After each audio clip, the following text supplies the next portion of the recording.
John Z. DeLorean, one of the most well-known auto executives of the late 20th century.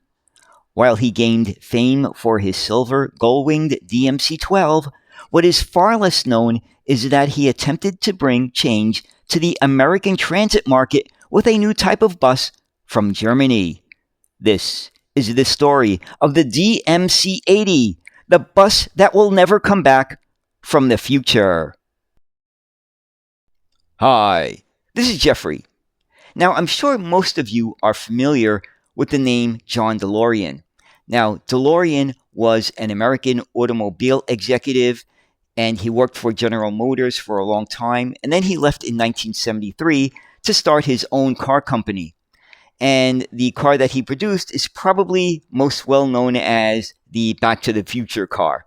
Now, not only did he wanted to bring new cars to the market, but he also wanted to shake up the American transit bus industry by bringing in a new modern bus that was being tested in Germany under the U.S. federal Transbus program. So that's what we're going to be looking at, the DMC-80, which in Germany was known as the S-80. So let's get started in taking a look at the DMC-80, the DeLorean bus that will never come back from the future. Probably one of the most prolific auto executives of the 20th century was John DeLorean. He was the youngest division chief in General Motors history, but eventually left to start the DeLorean Motor Company, also known as DMC, in 1973. Production delays meant that DMC's first car did not reach the consumer market until 1981, when a depressed buying environment in the US was compounded by lukewarm reviews of the stainless steel gull-winged door DMC-12, both from critics and the general public. The car's biggest claim to fame, it could be said, was its use in the Back to the Future movie franchise. In total, only about 8,500 DMC-12s were built. But what is far less known is that DeLorean also wanted to bring to the American transit market a new bus that would introduce a host of new features which would be based upon a German transit bus already in use, as well as a prototype that was currently in testing. Beginning in 1971, the United States Department of Transportation, through its Urban Mass Transportation Administration Division, also known as UMTA, took the first steps in starting up the Transbus program, which was intended to develop, design, and build the transit bus of the future, and to replace the aging, new-look GM and flexible buses.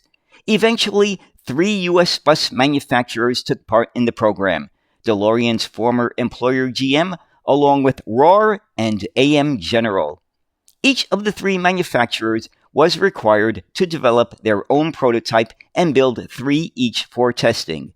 But by the late 1970s, the futuristic Transbus program was floundering. Tens of millions of dollars were spent, and none of the prototype buses were suitable for mass production. However, if a U.S. transit system purchased a bus with the Transbus specifications, the cost would be covered for up to 80% of the vehicle. The failure of the Transbus prototypes was where DeLorean saw an opening to the American transit market, and all of that federal funding could make it a profitable venture for DeLorean's company, which was $175 million in debt. DeLorean's plan was to utilize experience from an existing successful German bus, the VAV-1, and the more recent VAV-2, which was the prototype for the experimental S-80. Therefore, it is no accident that DeLorean's bus project was named the DMC-80. The VAV-2 bus, designed in 1975 to 1976 by Herbert Lindinger for the Association of Public Transport Companies, abbreviated as VOV, and assembled in Hamburg by FFG, this standardized 47-seater bus with a low floor and wide doors met the specifications set forth by UMTA. The first VAV-2 prototype was a low-floor bus that utilized low-profile tires at 55%. But in a prototype run in 1976, It proved to be a poor choice, so later prototypes settled on 70% tires with 2 steps. The Hamburg Transport Authority had to order 22 prototypes of the S80 series, named for the standard bus of the 1980s, to refine the concept. The models were tested for 2 years by 8 different transport companies in Germany until the second generation standard bus was to be settled upon. Sometime in 1979, one of the 2 prototypes was shipped to the US for display purposes by DMC. According to a letter written by DeLorean Motor Company Assistant Counsel William P. Kennedy to the Import Manufacturing Division of the U.S. Environmental Protection Agency, the bus was shipped back to Germany on December 28, 1979. It remained in service in Hamburg, Germany for another 2 years. In May of 1979, DeLorean attempted to obtain Transbus designation from the U.S. Department of Transportation for the S80, especially since the GM and Rohr models were rejected and AM General pulled out of the project by this time. Whether or not this designation was successful is unclear. According to DMC documentation, DeLorean himself pushed hard for this and made it known in July of 1979 that they intended to design an articulated Transbus based on the S80 called the S80A. In fact, DMC wanted to name their bus division Transbus America. In 1980, DeLorean finalized his choice of the S80 to be brought to the American market.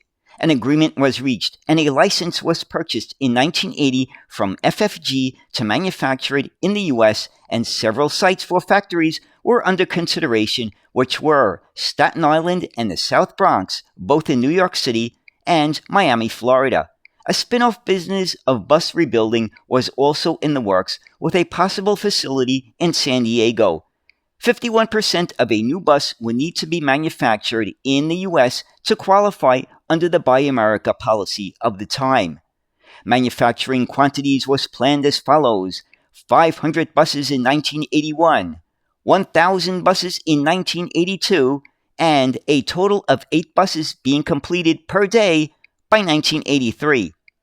After the agreements and licenses were in place, DMC produced a brochure to promote the DMC-80 bus. Let's take a look at this brochure.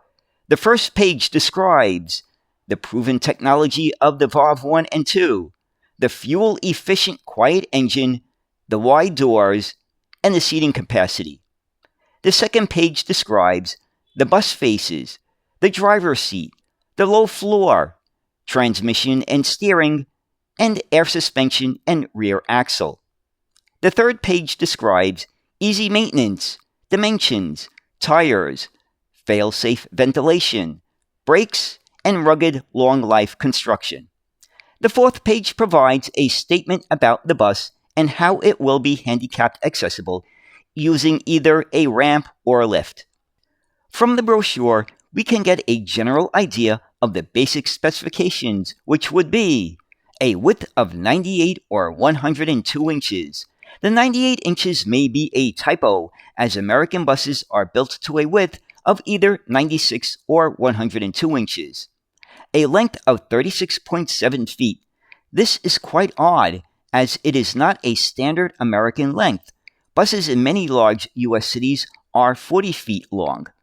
Prototype, at least, is driven by a water-cooled 6-cylinder horizontal inline 200 horsepower diesel engine. An optional 240 horsepower engine is also available. Front and rear doors are 48 inches wide.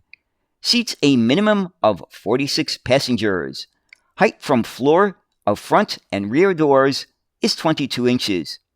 Can be fitted with either a ramp or a lift system for handicapped accessibility. Body structure is fabricated of square steel tubing. Has 3 independent braking systems. Can be manufactured with a variety of faces as specified by the transit agency. So, what happened to the DMC-80 project? To start with, the U.S. federal government decided to abandon the Transbus project in 1979 after it received no bids for hundreds of new Transbuses. In its place, UMTA announced it would support the Advanced Design Bus Vehicle, which was a compromise between the existing new-look buses and Transbus. GM had the RTS, and Grumman had the 870 ready to go into production at this time. Secondly, due to the huge debt and bankruptcy of the DeLorean Motor Company, DMC could not continue to allocate money and resources to the project. Combined with the now lack of support from the US government, there seemed to be no way forward for the DMC-80. But even though the S-80 was not to be in the USA, a version of it appeared in Ireland, and ironically, manufactured by an American company. In 1979 to 1980, the first prototype of the KC class of buses for Ireland's transport system, CIE, designed by FFG, appeared. CIE was looking for a bus to replace the very unreliable Leyland products. It bared a striking resemblance to the S-80. The 200 buses of this class were built by General Automotive Corporation of Ann Arbor, Michigan. Oddly, the gold-winged DMC-12 was built not too far away, in Northern Ireland.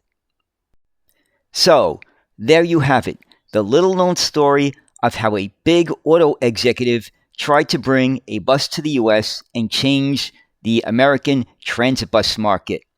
Unfortunately for DeLorean, not too long after the S-80 project ended, he got into a lot of trouble, and you can read about it, I'm sure.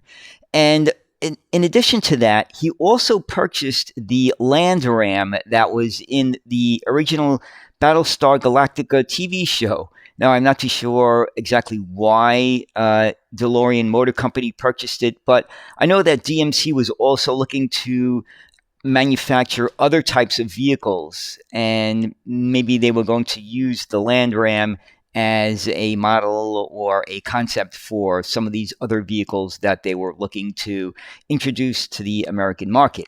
So, anyway, I hope you enjoyed this look at the DMC-80, the bus that John DeLorean tried and failed to bring to the USA. And as always, thank you so much for watching, and have a great day. Bye.